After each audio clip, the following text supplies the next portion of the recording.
세실 호텔. LA의 슬럼가인 스키드로 인근에 자리한 이 호텔은 개장 초기엔 고급 숙소였지만 대공황, 전쟁, 범죄 등 시대의 흐름 속에 점차 저소득층과 노숙자, 범죄자들이 드나드는 공간이 되었습니다. 이곳의 끝없는 악명은 사람들로 하여금 저주받은 호텔이라 부르게 했습니다. 엘리사가 묵은 2013년 당시 이 호텔은 이름만 스테이 온 메인으로 바뀌었을 뿐 여전히 내부는 관리되지 않았고 엘리베이터조차 오래된 기계음으로 삐걱대고 있었습니다. 엘리사 램은 브리티시 컬럼비아 대학에 재학 중인 내성적이고 예민한 성격의 대학생이었습니다. 우울증과 양극성 장애 진단을 받았으며 복용 중인 정신과 약물이 다수 있었죠. 하지만 그녀는 글쓰기를 좋아했고 텀블러에 자신의 감정, 일상, 여행기를 자주 남겼습니다. 그녀의 SNS에는 이런 글이 남아 있습니다. 나는 항상 어딘가 다른 세계에 있는 듯한 느낌을 받는다. 머릿속이 너무 시끄럽다. 이 조용한 세상이 나를 미치게 만든다.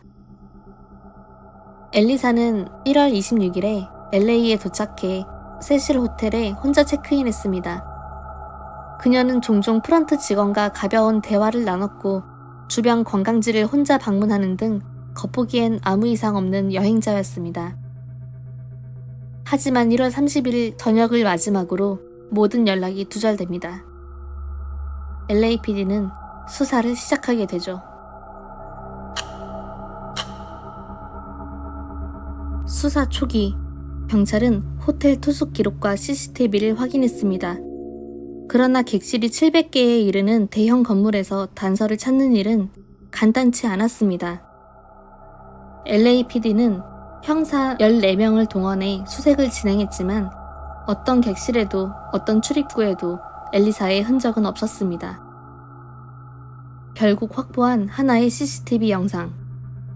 엘리베이터 안에서 엘리사가 보인 기이한 행동이 담긴 4분짜리 영상이었습니다. 그녀는 다급하게 엘리베이터 버튼을 연달아 누르고 누군가를 피해 숨듯 구석에 몸을 기댑니다. 문이 닫히지 않자 밖으로 나가 누군가 대화를 하듯 손을 움직이기도 하죠. 표정은 불안정하게 오락가락하고 때로는 갑자기 웃으며 사라지기도 합니다. 이 영상은 인터넷을 통해 전 세계로 퍼졌고 귀신, 스토커, 환각 같은 단어들이 쏟아졌습니다. 하지만 경찰은 이 영상의 일부 구간이 자동 녹화 기능 때문에 시간 표시가 비정상적이라는 점을 밝혔고 재생 속도 역시 사람들이 보기 좋게 조정된 것이라고 밝혔습니다. 시간이 흘러도 엘리사의 행방은 오리무중이었습니다. 투숙객들은 점점 불만을 토로하기 시작했죠.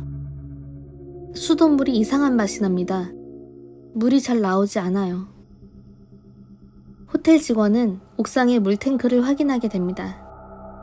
2월 19일, 옥상 위 4개의 대형 물탱크 중 하나.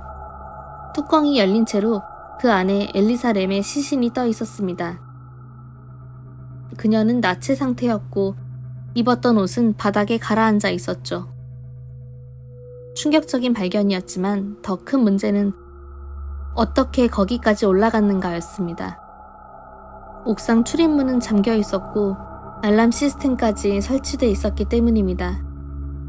하지만 경찰은 호텔 구조를 조사한 끝에 비상 계단을 통해 누구나 옥상에 접근 가능하다는 사실을 밝혀냅니다. 출입문이 아닌 창문, 그리고 외벽의 철제 사다리. 그녀는 정문이 아닌 틈 사이를 통과해 스스로 옥상에 올라간 것으로 보였습니다. 부검 결과 엘리사의 몸에는 외상이 없었습니다. 강압이나 폭력의 흔적도 없었고 성범죄 정황도 없었습니다. 혈액에서는 알코올, 마약 모두 불검출. 다만 하나, 복용 중이던 정신과 약물의 농도가 거의 존재하지 않을 정도로 낮았습니다. 이것은 무엇을 의미할까요? 엘리사는 여행 중 약을 자의적으로 복용하지 않았고 그로 인해 증상이 악화되었을 가능성이 높습니다. 전문가들은 양극성 장애 1형 환자에게서 보이는 전형적인 망상, 편집증, 비논리적 행동이 엘리사에게서 모두 나타났다고 분석합니다. 호텔이라는 낯선 공간, 낮은 조도, 오래된 엘리베이터, 스키드로 지역의 혼란스러운 공기, 이 모든 것이 그녀의 심리에 영향을 줬고 결국 사람들의 시선을 피해 숨을 곳을 찾아다닌 끝에 물탱크를 피난처로 오인했을 가능성도 있습니다. 누군가 쫓아오는 상상을 한 상태에서 문을 잠그고 숨는 행위는 정신질환 증상 중 하나로 분류되기도 합니다. 엘리사의 사망 이후 인터넷은 온통 음모론으로 뒤덮였습니다.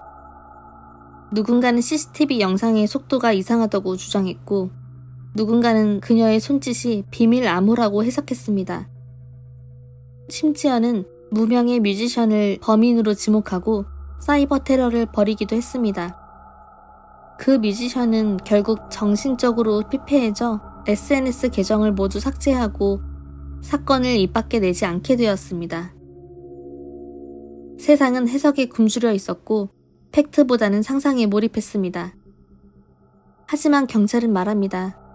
사람들은 복잡한 설명을 싫어한다. 정신질환이라는 사실보다 귀신이나 살인의 이야기로 설명되기를 바란다. 엘리사 램은 혼자였고 그녀는 외롭고 아픈 상태였습니다. 사람들은 그녀의 이야기를 이해하기보다 소비했습니다. 엘리사 램의 죽음은 미스터리로 남을 수도 있지만 동시에 사회가 정신질환을 바라보는 방식, 인터넷 시대의 루머 확산, 그리고 고통받는 개인이 얼마나 쉽게 방치되는지를 적나라하게 보여주는 사건이기도 합니다. 그녀는 사라졌고 세상은 상상으로 그녀를 뒤덮었습니다. 하지만 남겨진 이야기 속에서 우리가 반드시 기억해야 할 것은 그녀가 겪던 감정과 그 감정을 아무도 들여다보지 않았다는 사실입니다.